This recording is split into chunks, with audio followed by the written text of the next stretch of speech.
கரூர் அருகே உயர் அழுத்த மின் கோபுரம் அமைக்க நிலம் கையகப்படுத்த உரிய இழப்பீட்டுத் தொகை தரவில்லை என கூறி காலவரையற்ற உண்ணாவிரத போராட்டத்தில் ஈடுபட்டு வரும் விவசாயிக்கு ஆதரவாக தமிழக விவசாயிகள் பாதுகாப்பு சங்க நிர்வாகிகள் வருவாய் கோட்டாட்சியர் அலுவலகத்தில் மனு அளித்தனர். கரூர் மாவட்டம் ஆண்டிசெட்டிப்பாளையம் முதல் தென்னிலைக்கரை தோட்டம் வரை 110 கிலோமீட்டர் தமிழ்நாடு மின் தொடர் அமைப்பு கழகத்தால் நிறுவப்பட்ட பாதை செல்லும் வழியில் உயர் மின் கோபுரத்திற்கான முழுமையான இழப்பீடு வழங்காமலும், நில மதிப்பு நிர்ணயம் செய்யாமலும், கிணறு மற்றும் ஆழ்துளை கிணறு, பனை மரம், வேளாண் மரம், வேப்ப மரம், முருங்கை மரம், கொழுக்கட்டை புல், கிழுவை, உயிர்வேலி மற்றும் காய்கறி செடிகளுக்கான இழப்பீடு வழங்காமல் சட்டவிரோதமாக உயர்மின் கோபுரங்கள் அமைக்கப்பட்டுவிட்டன. இதனை கண்டித்தும் இழப்பீடு வழங்க வேண்டியும் தமிழக விவசாயிகள் பாதுகாப்பு சங்க கரூர் மாவட்ட செயலாளர் தென்னிலை ராஜா தனது தோட்டத்தில் இழப்பீடு பெறாத பாதிக்கப்பட்ட விவசாயிகளுடன் காலவரையற்ற உண்ணாவிரத போராட்டத்தை கடந்த 21ஆம் தேதி தொடங்கியுள்ளார். முறையான இழப்பீடு பெறாத விவசாயிகள் தென்னிலையை சார்ந்த ராஜா, சீத்தக்காட்டை சார்ந்த கலையரசி, மீனாட்சி வலசை சார்ந்த ராதாமணி, வேலாயுதம்பாளையத்தை சார்ந்த சின்னசாமி ஆகியோர் காலவரையற்ற உண்ணாவிரத போராட்டத்தை தொடங்கியுள்ளனர்.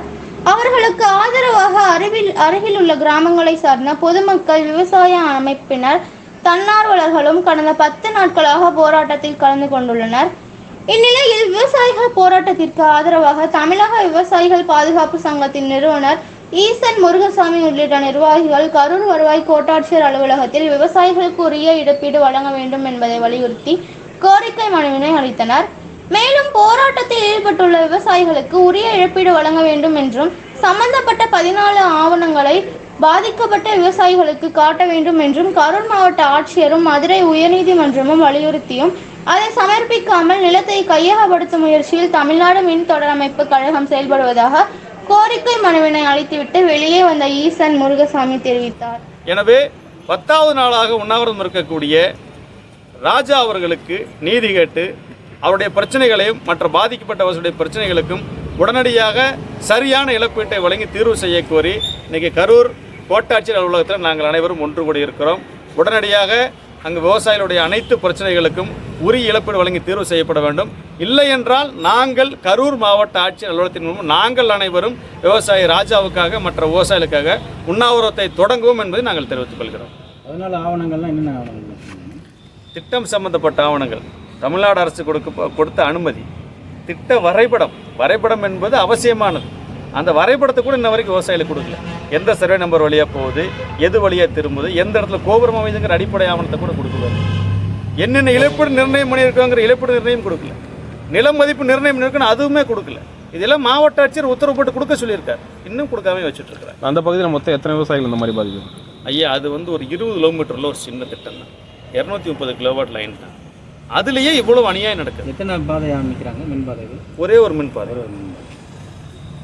இது சம்பந்தமாக மின்துறை அமைச்சரையோ இல்லை செயலாளரோ ஏதாவது? ஐயா, இதில் பணி செய்ய வேண்டியது அரசு அதிகாரிகள். இதில் மின்சாரத்துறை அமைச்சருக்கு என்ன இருக்குது? நிலத்துக்கான இழப்பீடு நிர்ணயம் பண்ண வேண்டியது வருவாய்த்துறை, மரத்துக்கான நிலப்பீடு வேண்டியது வனத்துறை, பயிர்களுக்கு நிர்ணயம் செய்ய வேண்டியது வனத்துறை, நம்ம தோட்டக்கலைத்துறை, வேளாண்மைத்துறை. ஆக இவங்க செய்ய வேண்டிய பணிகளுக்காக நாங்கள் ஒவ்வொரு முறையும் அமைச்சர் சந்திச்சுட்டு இருக்க முடியுமா? ஆக முழுக்க அது தேர்தல் நேரத்தில் தேர்தல் நடத்தை விதிகள் அமலில் இருக்கும்போது காவல்துறை வச்சு மரத்தை வெட்டிட்டு விவசாய ராஜாவை தூக்கி சிறையில் வைக்கிறதுக்கான ஏற்பாட்டை பார்த்துட்டு இருக்காங்க. மாவட்ட நிர்வாகத்துக்கு தொடர்ச்சியான தவறான தகவல் கொடுத்துட்டு இருக்காங்க. ராஜா வேணும்னே போராடாரு, இழப்பீடு அதிகமாக கேட்டு போராடாரு. ஆனால் அங்கே அவர் தோட்டத்தில் இருக்கிற மரங்களை கணக்கெடுக்காமையே, போரு கணக்கெடுக்காமல், கிணத்தை கணக்கெடுக்காமல் எல்லாம் பாதிக்கப்பட்டிருக்குது. தொடர்ச்சியாக விவசாயி ஏமாற்ற வேண்டும், வஞ்சிக்க வேண்டுங்கிற நோக்கத்தோடு இருக்கிறதால தான் அவர் இன்னைக்கு இந்த உண்ணாவிரதத்தில் ஈடுபட்டு கொண்டிருக்கிறார். உண்ணாவிரதம் இருந்து கொண்டிருக்கிறார்.